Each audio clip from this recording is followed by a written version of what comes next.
मन, बुद्धि और इंद्रियों को वश में कैसे किया जाए, यही इस वीडियो का सारांश है। समग्र वीडियो को आप ध्यान से देख करके मनन करें तो आपको इसका ज्ञान अवश्य होगा। ओम नमः परमहंसाय स्वादितचरणकमलचिन्मकरन्दाय भक्तजनमानसनिवासाय श्रीरामचन्द्राय यत्र यत्र रघुनाथकीर्तनं तत्र तत्र कृतमस्तकाञ्जलिं बाष्पवारि परिपूर्णलोचनं मारुतिं नमत राक्षसान्तकम्। सीतानाथसमारम्भां रामानन्दार्यमध्यमाम् अस्मदाचार्यपर्यन्तां वन्दे गुरुपरम्परां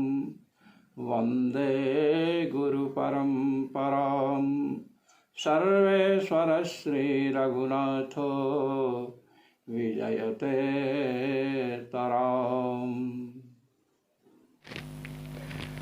श्री राम। आज हम कठोपनिषद के प्रथम अध्याय की तृतीय वल्ली के 10वें मंत्र का व्याख्यान प्रस्तुत कर रहे हैं। आए। इंद्रियेभ्यः पराह्यर्था अर्थेभ्यश्च परं मनः मनसस्तु परा बुद्धेरात्मा महान् परः महतः परमव्यक्तात् पुरुषः परः पुरुषान्न परं किंचित् सा काष्ठा सा परागतिः। पहले आत्मा को रथी, शरीर को रथ और बुद्धि को सारथी बतलाया गया। बुद्धि सारथी है। मन को लगाम बतलाया गया, इंद्रियों को अश्व बतलाया गया। अब भगवान यमराज नचिकेता को यह बतला रहे हैं कि किसके द्वारा किसको वश में करना है। बुद्धि में विज्ञान टिक सके, स्थिर रह सके, इसके लिए हमें किस किस को वश में करना है और किसके द्वारा वश में करना है। तो बतला रहे इंद्रियेभ्यः पराह्यर्थः। इंद्रियों से अर्थ, इंद्रियों के जो विषय हैं वे पर हैं, उत्कृष्ट हैं। शब्द, आप यहाँ बैठे हैं, आप से कुछ दूर कोई सुंदर शब्द का उच्चारण कर रहा है, कोई गीत गा रहा है, सुंदर भजन गा रहा है, तो शब्द रूपी अर्थ में आपकी श्रोत्रेंद्रिय वरवश खींच जाती है। तो जो खींच लिया वो श्रेष्ठ हुआ। आप बैठे हुए हैं, बढ़िया मोतीचूर के लड्डू कोई ले आया, गुलाब जामुन ले आया, अब उस पर दृष्टि पड़ी तो रसनेन्द्रिय जो जीभ है ना, जीभ से लाल टपकने लगती है। रसनेन्द्रिय को खींच लिया रस ने। इसी प्रकार कोई सुंदरी जा रही है, कोई सुंदर बालक जा रहा है, आपके नेत्र सुंदर रूप देख करके उसकी ओर आकृष्ट हो गए। तो शब्द रूप रस गंध स्पर्श, ये जो 5 विषय हैं, ये विषय इंद्रियों से श्रेष्ठ हैं, क्योंकि इंद्रियों को ये वरवश अपनी ओर खींच लेते हैं। इसलिए कहा इंद्रियेभ्यः परह्यर्थ ही अर्थ ही मन निश्चित है, ये सबको अनुभव में बात आने वाली है। अर्थेभ्यश्च परम मनः, और शब्द रूप रस गंध स्पर्श जो 5 विषय हैं, इनसे श्रेष्ठ, इनसे उत्कृष्ट क्या है? मन है। विषय सामने है और मन कहीं चला गया, या आप कथा सुन रहे हैं, शब्द निकल रहा है, आपके कान भी ठीक हैं, मन कहीं चला गया, तो कहते हैं क्या कहे। हम लोग पढ़ते थे काशी में, और जब इधर उधर सोचने लगे तो गुरुजी रोकते थे, क्या सोच रहे हो? जब हम मन को अन्यत्र लगा देंगे तो शब्द पास में उच्चरित होगा, फिर भी श्रोत्रेंद्रिय से शब्द का ग्रहण नहीं हो सकता है। नहीं श्रुतम मनो में अन्यत्र आसीत, सुना नहीं, मेरा मन कहीं और था। इसी प्रकार मन कहीं लगा है, सामने से कोई निकल गया, पता ही नहीं चला। तो विषय समीप में विद्यमान हो, फिर भी इंद्रियां विषयों का ग्रहण नहीं कर पाती हैं यदि मन कहीं अन्यत्र हो।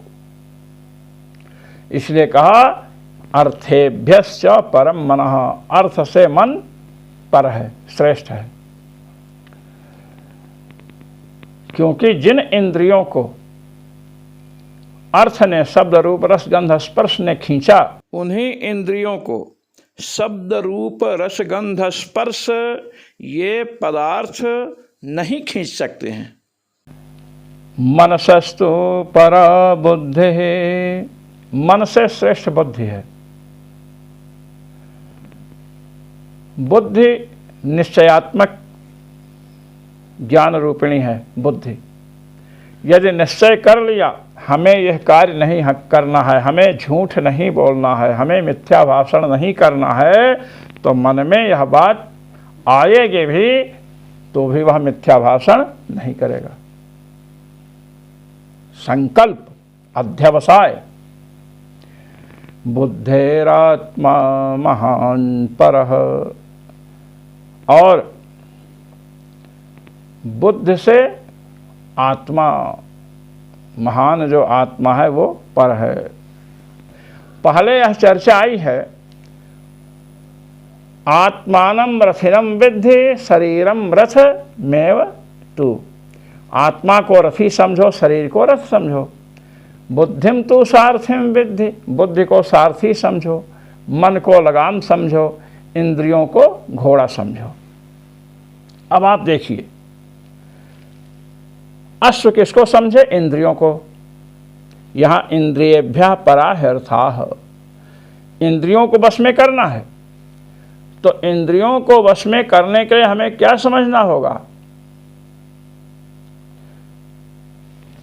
कि इंद्रियों में जो विषयोन्मुखी प्रवृत्ति होती है, इंद्रियां जो विषय की ओर वरबस खिंच जाती हैं,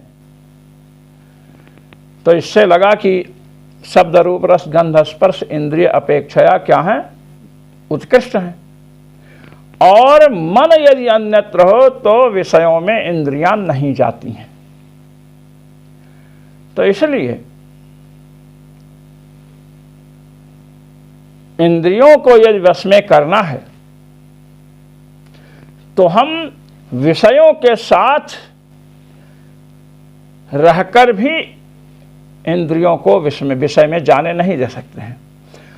और विषयों से यदि दूर हैं, विषय हमसे दूर हैं, इंद्रियों के समीप नहीं हैं, किंतु हम यदि विषयों का चिंतन करते हैं तो इंद्रियों की प्रवृत्ति विषयों में पुनः हो जाती है। विषयों के अभाव में भी मन मनोराज बनाता रहता है। सुंदर भोजन का, सुंदर रूप का चिंतन करता है मन। तो इससे ये लगा कि मन चिंतन के द्वारा फिर क्या होता है, उसमें आसक्त हो जाता है। ध्यायतो विषयान पुंसः संगस्तेष्वभिजायते, पुरुष जब, प्राणी जब विषयों का चिंतन करता है तो उसमें राग होता है। तो मन से चिंतन किए तो इंद्रियां आंदोलित हो उठती हैं अर्थ के अभाव में। शब्द रूप रस गंध स्पर्श इन सब के अभाव में भी इंद्रियों में स्पंदन होने लगता है। सुंदर रूप को देखने के लिए नेत्र उत्कंठित हो जाते हैं, लालायित हो जाते हैं, चंचल हो जाते हैं। और विषय पास में है, रूप रस गंध स्पर्श शब्द पास में है, और यदि मन कहीं अन्यत्र है तो इनका ज्ञान नहीं होता है। तो इससे यह सिद्ध हुआ कि यदि हम मन को वश में कर लें तो इंद्रियां स्वतः वश में हो जाएंगी। इंद्रिय रूपी अश्व को यदि वश में करना है तो मन रूपी लगाम को वश में करना पड़ेगा। और मन से श्रेष्ठ कौन है? लगाम किसके हाथ में है? सारथी के हाथ में है। सारथी कौन है? बुद्धि। बुद्धिम तो सारथिम विद्धि, बुद्धि सारथी है। तो सारथी लगाम को पकड़ता है, तो बुद्धि के द्वारा मन को पकड़े रहें, नहीं तो मन हाथ से निकल जाएगा। तो मनसस्तु परा बुद्धि, मन से बुद्धि क्या है? श्रेष्ठ है। अब देखिए, इंद्रियां जो अश्व हैं, मन प्रग्रह है, लगाम है, और बुद्धि क्या है? सारथी है। अब बचा क्या? रथ और रथी। रथ शरीर है, रथी जीवात्मा है। कहते हैं बुद्धेरात्मा महान परः, महान आत्मा बुद्धे परः, महान जो आत्मा है वह बुद्धि से पर है।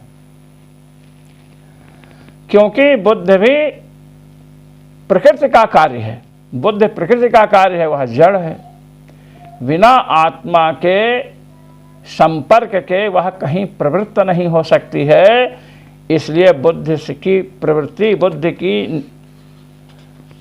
बुद्धि का जो अध्यवसायात्मक व्यापार है, निश्चयात्मक व्यापार है, यह जीवात्मा के बिना नहीं हो सकता। इसलिए बुद्धि से पर श्रेष्ठ कौन है? जीवात्मा। अब ये बात आ गई, इंद्रियों की बात आ गई, जो इंद्रिय रूपी अश्व हैं, मन रूपी लगाम की बात आ गई, और बुद्धि रूपी सारथी की बात आ गई। उससे कौन पर है? आत्मा जो रथी है। सारथी से रथी बड़ा होता है, क्योंकि सारथी रथी को ले जाता है। अब बचा क्या है? रथ।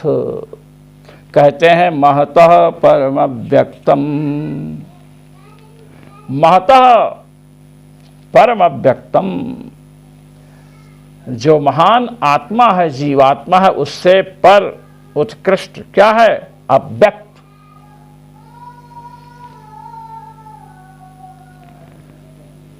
शरीर, अव्यक्त से यहां किसको लेना है? शरीर को। अब कौन शरीर है? ये शरीर तो व्यक्त है। अरे तो एक ही शरीर नहीं है, यह शरीर भले व्यक्त है, किंतु कारण शरीर जो है, सुषुप्त अवस्था में जीव कारण शरीर में रहता है, तो कहते हैं कि वह तो अव्यक्त है, इंद्रिय से उसे देख नहीं सकते हैं। और जो सूक्ष्म शरीर है, जो स्वप्नावस्था में एक शरीर मिला, मनोमय शरीर है, उसको भी जागृत अवस्था में नहीं देख सकते हैं। तो तीन शरीरों में दो शरीर, स्थूल सूक्ष्म कारण, इन तीन शरीरों में दो शरीर अव्यक्त हैं, एक शरीर व्यक्त है। इसलिए कह रहे हैं कि महतः परम अव्यक्तम, आत्मा से अव्यक्त अर्थात शरीर क्या है? श्रेष्ठ है, उत्कृष्ट है। क्यों उत्कृष्ट है? क्योंकि आत्मा श्रवण मनन निधिध्यासन इत्यादि जो भी कार्य करेगा वह शरीर के माध्यम से करेगा, इसलिए शरीर श्रेष्ठ है। महतः परम अव्यक्तम, महान जो आत्मा है उससे पर उत्कृष्ट क्या है? शरीर है। क्योंकि शरीर के अधीन ही श्रवण मनन निधिध्यासन है। वैसे तो आत्मा ही सर्वश्रेष्ठ है, सच्चिदानंद घन लक्षण है, किंतु यहाँ आत्मा जो धर्म अर्थ काम मोक्ष इन चतुर्विध पुरुषार्थों के सिद्ध करेगा तो वह शरीर के द्वारा ही करेगा। इसलिए शरीर को आत्मा चतुर्विध पुरुषार्थ सिद्ध करने के लिए शरीर सापेक्ष है, शरीर की अपेक्षा है। इसलिए आत्मा से क्या है, शरीर उत्कृष्ट है, क्योंकि शरीर की उसे आवश्यकता है। अव्यक्तात् पुरुषः परः, और अव्यक्त जो ये शरीर है, स्थूल सूक्ष्म कारण, ये तीन प्रकार के जो शरीर हैं, इनसे पुरुषः परः, परमात्मा उत्कृष्ट हैं। क्योंकि शरीर में स्थूल शरीर, सूक्ष्म शरीर, कारण शरीर, इनमें मन बुद्धि चित्त अहंकार जितने भी पदार्थ हैं, कर्मेंद्रिय ज्ञानेंद्रिय, इन सबके प्रेरक कौन है परमात्मा, भगवान। ईश्वरः सर्वभूतानां हृद्देशेऽर्जुन तिष्ठति, भ्रामयन् सर्वभूतानि यंत्रारूढ़ानि मायया। भगवान ने अपने श्रीमुख से श्रीमद् भगवद गीता में कहा कि हे पार्थ, ईश्वर संपूर्ण प्राणियों के हृदय देश में निवास करता है। भ्रामयन् सर्वभूतानि, और संपूर्ण प्राणियों को वह घुमाता रहता है। यंत्रारूढ़ानि माया, अपने संकल्प से यंत्र, कर्म रूपी यंत्र पर आरूढ़ करके, जैसा कर्म है वैसा फल देने के लिए तत्तद योनियों में भेजता रहता है, तत्त स्थानों में भेजता रहता है। इसलिए शरीर हो, बुद्धि हो, मन हो, चाहे आत्मा हो, जीवात्मा, सबकी प्रवृत्ति, सबका प्रेरक कौन है, परमात्मा है। इसलिए परमात्मा सबसे श्रेष्ठ हैं। कहे परमात्मा से भी श्रेष्ठ कोई है, कहते हैं पुरुषात् न परम किंचित, परमात्मा से श्रेष्ठ कोई दूसरा नहीं है। पुरुष परमात्मा को कहते हैं। पूज्यपाद गोस्वामी जी महाराज के रामचरितमानस में भगवान शिव भगवती से कहते हैं, अपनी प्रियतमा से कहते हैं, पुरुष प्रसिद्ध प्रकाश निधि प्रगट परावरनाथ। जो पुरुष प्रसिद्ध है वेदों में, सहस्र शीर्षः पुरुषः सहस्राक्षः सहस्रपाद, पुरुषे तेज पुरुषः, जो अनंतानंत ब्रह्मांडात्मक शरीर में शयन कर रहे हैं, संपूर्ण शरीरों में, संपूर्ण भूतों में जो शयन कर रहे हैं, उन्हें पुरुष कहते हैं। रमते सर्वभूतेषु स्थावरेषु चरेषु च अंतरात्मस्वरूपेण यच्चरामेति कथ्यते, जो संपूर्ण प्राणियों में रमण करते हैं, चाहे स्थावर प्राणी हो चाहे जंगम हो, अंतरात्मा के रूप से रमण करते हैं, उन्हें राम कहते हैं। तो ये बतला रहे हैं कि पुरुषे तेज पुरुषः, संपूर्ण शरीरों में भगवान शयन करते हैं, विराजमान हैं, इसलिए भगवान को पुरुष कहते हैं। जीवात्मा भी हृदय देश में निवास करता है, जीवात्मा भी पुरुष है, किंतु भगवान पुरुषोत्तम हैं। उत्तमः पुरुषस्त्वन्यः परमात्मेत्युदाहृतः। जब जीवात्मा और परमात्मा की बात आएगी तो जीवात्मा को पुरुष कहते हैं और परमात्मा को पुरुषोत्तम कहते हैं। कहते हैं पुरुषान्न परम किंचित, पुरुष से पर कोई नहीं है, श्रेष्ठ कोई नहीं है। अब जब बतला ही दिए, क्रमशः इंद्रियों से श्रेष्ठ विषय हैं, विषयों से श्रेष्ठ मन है, मन से श्रेष्ठ बुद्धि है, बुद्धि से श्रेष्ठ आत्मा है, तो यहाँ पुरुष से श्रेष्ठ कोई नहीं है, ये कथन करने की क्या आवश्यकता थी। देखिए, मन से श्रेष्ठ बुद्धि को बतलाया और बुद्धि से श्रेष्ठ जीवात्मा को बतलाया, और फिर जीवात्मा से श्रेष्ठ शरीर को बतला दिया। सापेक्ष है, जीवात्मा धर्म अर्थ काम मोक्ष का संपादन करने के लिए शरीर की अपेक्षा रहता है, अपेक्षा रखता है। इसलिए आपेक्षिक श्रेष्ठत्व किसमें है? शरीर में है। जीवात्मा की अपेक्षा श्रेष्ठ है। अब उस शरीर की अपेक्षा किसको श्रेष्ठ बताया? परमात्मा को। अब विचार किया जाए तो जीवात्मा सच्चिदानंद स्वरूप है, तो शरीर तो जड़ है, त्रिगुणमय है। जीवात्मा त्रिगुण रहित है, तो आनंद स्वरूप जीवात्मा तो शरीर से सर्वथा श्रेष्ठ है। अपेक्षा की दृष्टि से भले आप कह दें शरीर श्रेष्ठ है, किंतु वस्तु स्थिति पर विचार किया जाए तो जीवात्मा तो बुद्धि शरीर सबसे श्रेष्ठ है, प्रकृति से श्रेष्ठ है जीवात्मा, क्योंकि प्रकृति जड़ है, जीवात्मा चेतन है, आनंद स्वरूप है। कहते हैं इस प्रकार यहां पुरुष को सबसे श्रेष्ठ जो बतलाया गया, इसका एक कारण यह है कि परमात्मा की प्रेरणा के बिना कोई भी जीव या प्रकृति अपना कार्य नहीं कर सकती है। तो परमात्मा की अपेक्षा सबको है, इसलिए आपेक्षिक श्रेष्ठत्व तो परमात्मा में है ही। किंतु विचार किया जाए तो जैसे शरीर को आत्मा से श्रेष्ठ बतला दिया गया, किंतु आत्मा शरीर से श्रेष्ठ है। भले आपेक्षिक श्रेष्ठत्व शरीर में हो, कहते हैं परमात्मा में आपेक्षिक श्रेष्ठत्व भी है, सबको परमात्मा की अपेक्षा है। और परमात्मा वस्तुतः सच्चिदानंद घन लक्षण जो जीवात्मा है उससे भी स्वरूपतः और गुणतः श्रेष्ठ है। जीवात्मा संसार में फंस जाता है, भगवान संसार में फंसते नहीं हैं। अनस्नन्यो अभिचकसीति, शरीर रूपी वृक्ष में दो पक्षी हैं, जीवात्मा और परमात्मा रूपी पक्षी।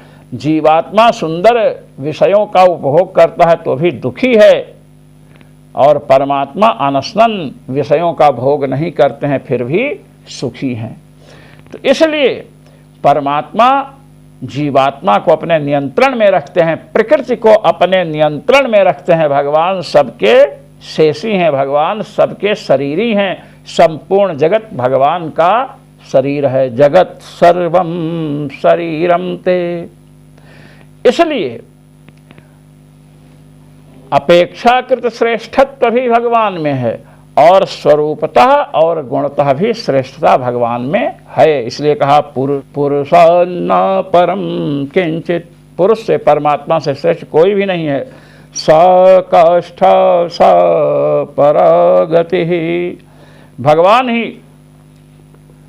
परत्व की काष्ठा है, पराकाष्ठा। सा काष्ठा सा परागति, परा को जोड़ दिए काष्ठा, वही पराकाष्ठा है और वही परागति हैं। गति माने प्राप्य, भगवान ही सबके प्राप्य हैं, भगवान ही सबके आश्रय हैं, वही गति है। इस प्रकार परमात्मा सबसे श्रेष्ठ हैं। परमात्मा की शरण ग्रहण करेंगे तो समस्त पापों का प्रणाश हो जाएगा। भगवान ने गीता में कहा, तमेव शरणं गच्छो सर्वभावेन भारत, परमात्मा की शरण में जाओ अर्जुन। तो यहाँ पर परमात्मा सबसे श्रेष्ठ है, परमात्मा की शरण में जाना चाहिए। आपने देखा जब मछुआरे जाते हैं मछली मारने के लिए तो जाल रखते हैं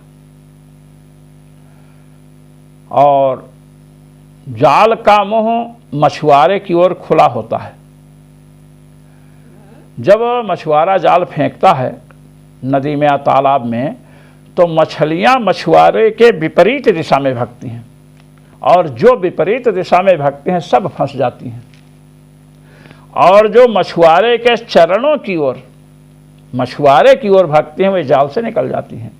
तो भगवान की सम्मुखता भगवान के ओर उन्मुख होने से जीव माया के जाल से बच जाता है। भगवान के चरणों की ओर जो चलेगा वह माया के जाल से बच जाएगा, और जो भगवान से विपरीत दिशा में जाएगा वह माया के चक्र में फंस जाएगा।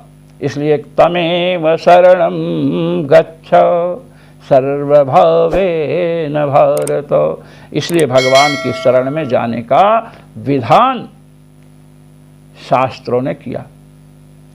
जो मनीषी महानुभाव कठोपनिषद के पाठ में सम्मिलित होते हैं, उन सभी मनीषी महानुभावों को सर्वेश्वर श्री रघुनाथ जी की ओर से अनंतानंत आशीष और मेरी ओर से सादर सप्रेम। जय श्री राम।